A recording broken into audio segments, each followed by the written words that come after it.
Poor leadership, and I really don't want to say this, but to be transparent, poor leadership is everywhere.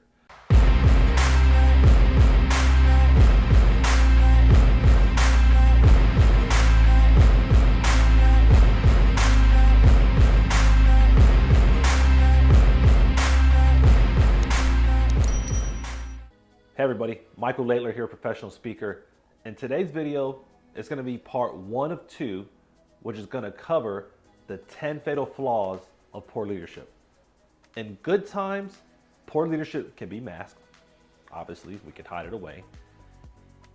In bad times, poor leadership is horrible. It turns whatever even piece of hope you had to succeed go wrong. Given that, we're going to go over 10 different flaws of bad leadership. We're going to break this down into 2 parts.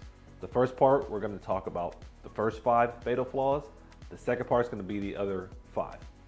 Before we get into this, make sure you like and subscribe, make sure you comment, and of course, get yourself ready for the next video after this one. Make sure you watch this entire video to make sure you're able to get all 10 fatal flaws. Let's jump into it.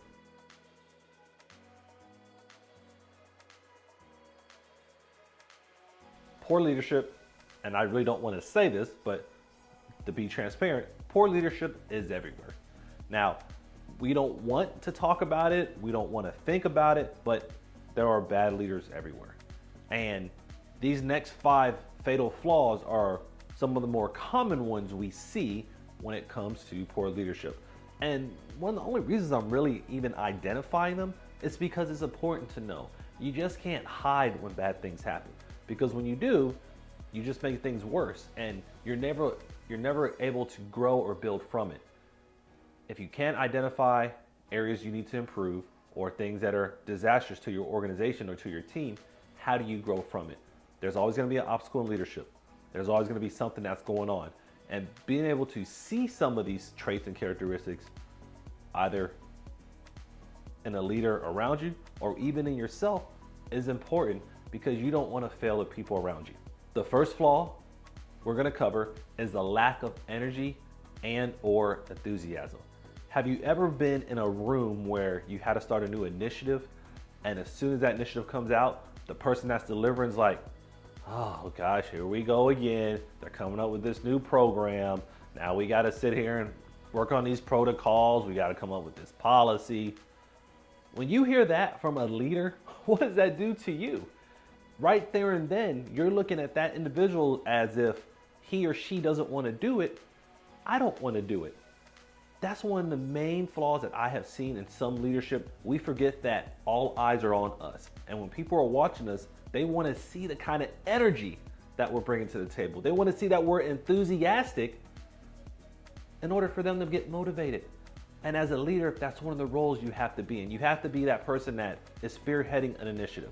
You have to be that one that's at the head of the pack when leading a new way to grow, because without that, no one else is going to want to do it. And leaders that fall into that category, that lacks energy and enthusiasm, they're going to do the exact opposite. And regardless if they like it or not, they're still going to have to do it. But if you're not behind it, if you're not supporting it, you're essentially just going to be slowing it down and you're never going to accomplish it. The next fatal flaw is they accept a mediocre performance out of themselves. If you don't hold your own self to a high standard, how can you expect the people you lead to be up here at the top? If they think that being at the bottom is okay because you accept it for yourself, how do you motivate them? How do you inspire them? And we see leaders that say, well, I'm just here to get a check. Hey, we'll see what happens. I'm not pushing myself. I'm going 40 and out. I'm going 8 hours into the door. I'm just here. If you accept that kind of performance, if you accept not doing the best you can in the time frame that you have, how can you expect others to come behind you and follow your lead? That flaw, just accepting your own performance as being mediocre, is not a recipe for success. You have to recognize that, like we talked about the other fatal flaw, and realize what you're doing to not just yourself, but the people around you. Remember, poor leadership being the key word, that means you're in front of other people. That means that there's people following you. And if you're in that role and you're not motivated in a sense to build your own performance and to go above and beyond what's expected of you, how can you expect your employees to do it? If you accept mediocrity as being an okay practice, how do you grow from that? The third fatal flaw is that they lack direction.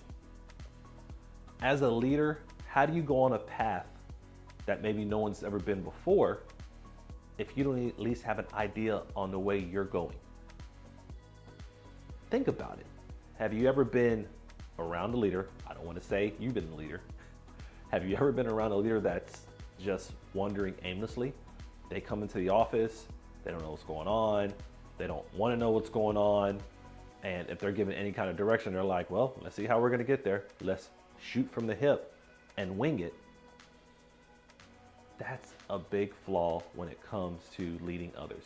A lot of people want direction. They want to know at least a path to where they can go in order for them to follow you. When you're looking at your leadership style, when you're looking at others' leadership styles, are they on a clear path? Are they directionally sound on where they're going? And obviously, we're not talking about getting a compass and flipping it around, but we're looking at on whatever goal or initiative that they have, do they have a way to get to accomplish it? Do they have some kind of idea on the direction? And if they're able to understand that, then it allows the people behind them to also follow on essentially a clear direction or path. The fourth fatal flaw, and this can be a little subjective, is that they have poor judgment. I can remember being a police officer at 19, and that was one of the areas we were graded on. That was what we were evaluated on, was judgment. How do we make decisions that are in the organization's best interest? Not just ours, because once again, I'm gonna reiterate this.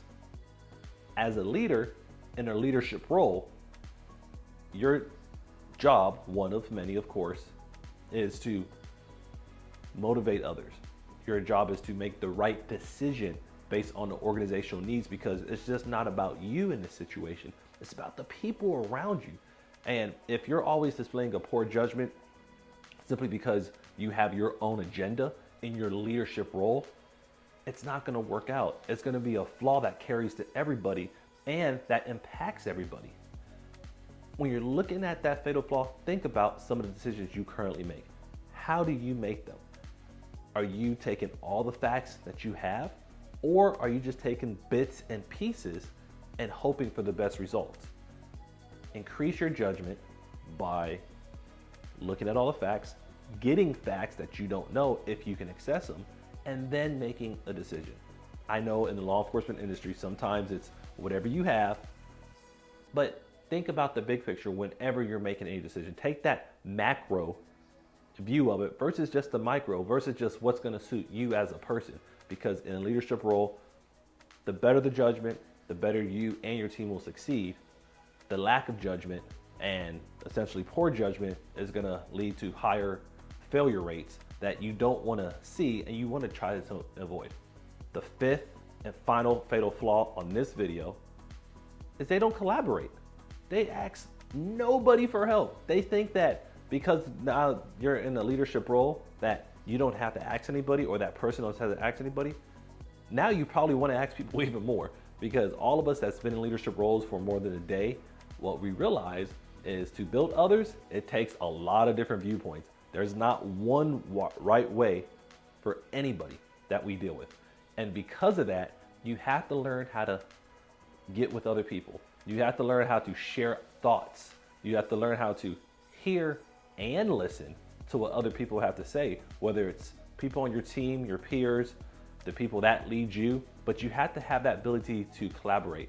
And when you don't collaborate, it essentially is going to play a factor in, once again, the failure or success of your team. To improve collaboration, first, open communication. Allow others to help you out. Go and ask questions. See what's working for other teams. Allow yourself to build relationships. I can tell you in my leadership roles, and I coach and when I mentor others, I say all the time, go learn what the other departments are doing. Build those relationships, because whatever they're doing, it might work for you. You take the best practices of all the good things you see out of people, and even the bad things you see, because it's things you want to improve on and stay away from. But when you're looking at how to navigate your leadership and how to communicate with others, collaboration is going to be that thing, that idea, that ability that brings everything together, which will allow you to succeed even more in the long run. Thank you guys. I think I kind of explained it when the video started. We were just going to go over only five fatal flaws in this video, because I wanted to keep it fairly short. I want you to be able to kind of digest those, and then stay tuned into my YouTube channel, and I will ensure to put the next 5 fatal flaws on the next video. If you didn't get a chance, make sure you like, subscribe, and leave a comment. Maybe you have some fatal flaws that I haven't talked about yet that you want to include at the bottom of this video.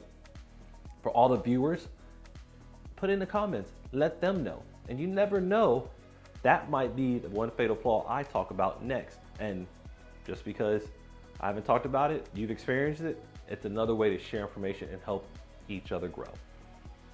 Once again, thank you for your time. I hope you have a great day.